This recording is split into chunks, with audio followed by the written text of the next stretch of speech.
بسم اللہ الرحمن الرحیم۔ السلام علیکم ناظرین، آئیے آج ہم سماعت فرماتے ہیں نصر اللہ ندوی کی قلم سے نکلی ہوئی ایک ایسی تحریر جو انسانیت کو جھنجھوڑ دینے والی ہے۔ ناظرین گرامی، ایک نام جو زندہ تھا اور تا قیامت رہے گا۔ عمر بن عبدالعزیز ایک ایسا نام ہے جو جریدہ عالم پر ہمیشہ ثبت رہے گا، جس کے روشن کارنامے اسلامی تاریخ کے صفحات میں ہمیشہ محفوظ رہیں گے، جسے دنیا خلیفہ راشدہ کے نام سے جانتی ہے، جس کی خدمات سورج کی روشنی کی طرح تابناک ہیں،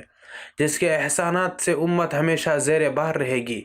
جس کی عظمت کے نقوش دلوں پر قائم و دائم رہیں گے، جس سے محبت ایمان کی دلیل ہے، جس سے بغض و نفاق کی علامت ہے، جس کے تذکرے مشام جاں کو معطر کہتے ہیں، جس کی امانت داری کا پوری دنیا کو اعتراف ہے، جس کی دیانت کی مثال صدیوں میں نہیں ملتی، جس کے وجود پر امت کو فخر ہے، جس کی شخصیت اسلام کی صداقت کی دلیل ہے، جس کی فقاہت پر سب کا اتفاق ہے، جس کی محاسن کا احاطہ کرنے سے قلم عاجز ہے، جس کی عظمت کو آسمان بھی جھک کر سلامی دیتا ہے، جس کی نیکی پر فرشتوں کو بھی رشک آتا ہے، جس کی پاک دامنی کو گواہی جنت کی حوریں دیتی ہیں، جس کی پاکیزگی کی شہادت کرامن کاتمین دیتے ہیں، جس کی سیرت لکھنے پر ارباب قلم کو فخر ہوتا ہے، جس کی نظیر پیش کرنے سے تاریخ کا دامن تنگ ہے، جس کے زرعی کارنامے تاریخ کا متاع گراں مایہ ہے،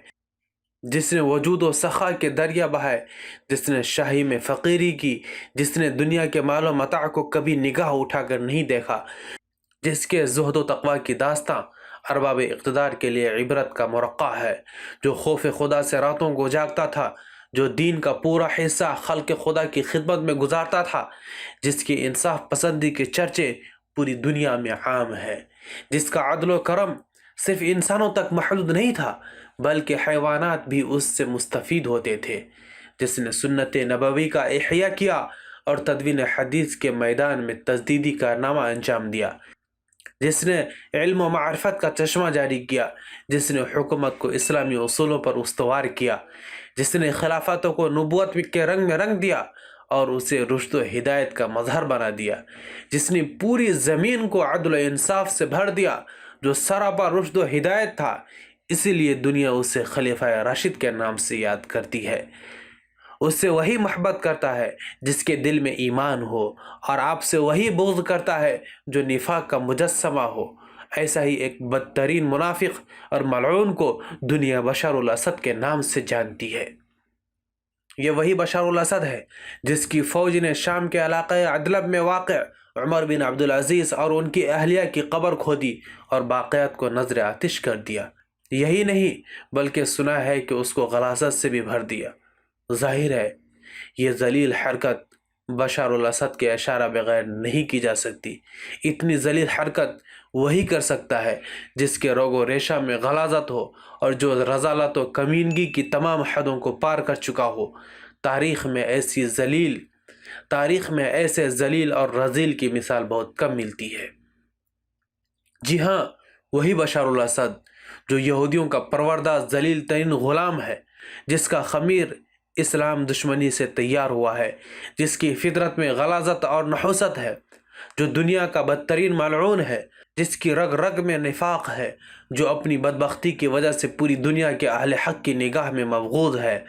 جس کا مقصد حیات صرف شیطانی ایجنڈے کو نافذ کرنا ہے، جس پر آسمان و زمین کی لعنت ہے، جو انسانیت کا قاتل ہے، جس کے دامن پر لاکھوں مسلمانوں کے قطرے نہ حق کا خون ہے، جس کے مظالم چنگیز اور ہلاکوں کی یاد تازہ کرتے ہیں، جس نے سفاکیت اور درندگی کی ایک ایسی مثال قائم کی ہے کہ انسانیت چیخ اٹھتی ہے،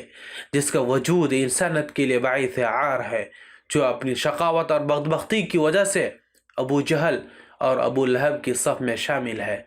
اس طرح کے ہزاروں ملعون مل کر بھی اگر عمر بن عبدالعزیز کی عظمت کو دلوں سے مٹانا چاہے تو کبھی کامیاب نہیں ہو سکتے۔ عمر بن عبدالعزیز رحمہ اللہ کا نام تاریخ میں زندہ تھا، زندہ ہے اور ہمیشہ زندہ رہے گا، اسے کبھی مٹایا نہیں جا سکتا۔ البتہ کچھ ملعون اور بدبخت اپنی احمقانہ کوششوں کی وجہ سے تاریخ میں ہمیشہ یاد رکھے جائیں گے۔ آج کے لیے اتنا ہی. اگر ویڈیو پسند آئے تو حضرت عمر بن عبدالعزیز کی محبت میں لائک ضرور کر دیں. اور اگر آپ نے ابھی تک ہمارے چینل کو سبسکرائب نہیں کیا ہے تو چینل کو سبسکرائب کر کے بیل آئیکن پر لازم سے کلک کر دیں تاکہ اس طرح کی مزید ویڈیوز آپ کے لیے ہم لاتے رہیں. ملتے ہیں پھر کسی نئی ویڈیو کے ساتھ. تب تک اپنا بہت سارا خیال رکھیے گا. فی امان اللہ.